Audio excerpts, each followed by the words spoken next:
kami, bangsa Indonesia, dengan ini menyatakan kemerdekaan Indonesia.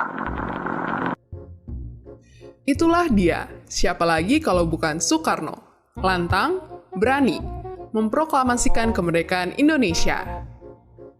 Atas jasa besarnya, ia lalu ditunjuk sebagai presiden pertama Republik ini. Tapi coba tebak, apa perintah pertamanya sebagai presiden baru saat itu? Membentuk tentara? Membangun sekolah-sekolah? Bukan. Perintah pertamanya adalah memesan 50 tusuk sate dari pedagang di pinggir jalan, lalu memakannya dengan duduk di pinggir selokan. Itulah dia, Soekarno, bapak pendiri bangsa kita. Jangan lupakan bahwa ia tetaplah orang biasa, sama seperti kita semua. Jika mendengar namanya, kita bisa membayangkan sosok pejuang yang gagah dan berwibawa. Namun, ketika kecil, Soekarno bukanlah sosok yang kuat. Hidupnya hampir tak terselamatkan, menderita karena sakit-sakitan. Sampai-sampai ayahnya mengganti namanya dari Kusno menjadi Karno. Entah kenapa sejak itu pun Soekarno seperti terlahir kembali. Ia tumbuh besar dengan sehat, menjadi anak cerdas yang berprestasi.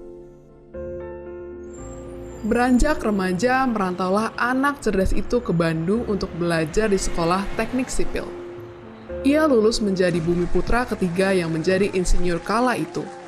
Tapi sang insinyur justru lebih jatuh cinta pada seni dan keindahan. Ia lebih suka merancang gambar menjadi bangunan. Kecintaannya pada keindahan juga ia temukan pada sosok perempuan yang menjadi ibu kosnya.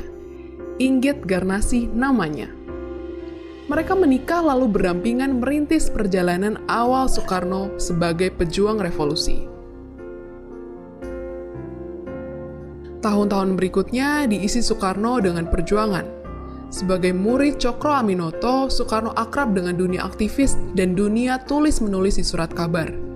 Kemahirannya dalam menguasai 11 bahasa membuatnya menjadi juru debat yang handal, yang tak canggung berbicara kepada dunia.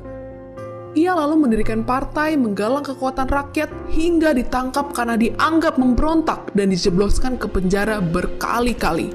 Dibuang ke antah berantah sampai membuatnya frustasi.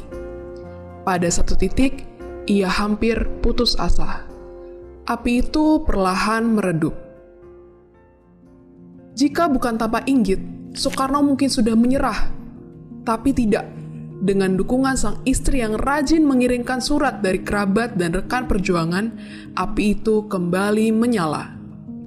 Dalam pengap kurungan penjara, ia menuliskan pemikirannya dalam pidato pembelaan. Indonesia Menggugat, judulnya. Pidato yang mampu menggerakkan jiwa dan raga rakyat Indonesia, membakar api revolusi yang lebih kuat dari 1000 bedil milik serdadu bersenjata lengkap. Maka ketika orang-orang mencari sosok nomor 1 simbol perlawanan, sang putra Fajar hadir sebagai jawaban.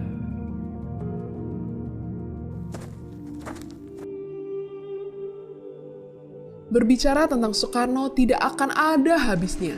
Dialah proklamator yang dipuja, meski sosoknya juga tak jarang dihujat. Seiring dengan kekuasaan yang bertambah, ia memimpikan dirinya sebagai pemimpin besar yang bercita-cita memerintah seumur hidupnya.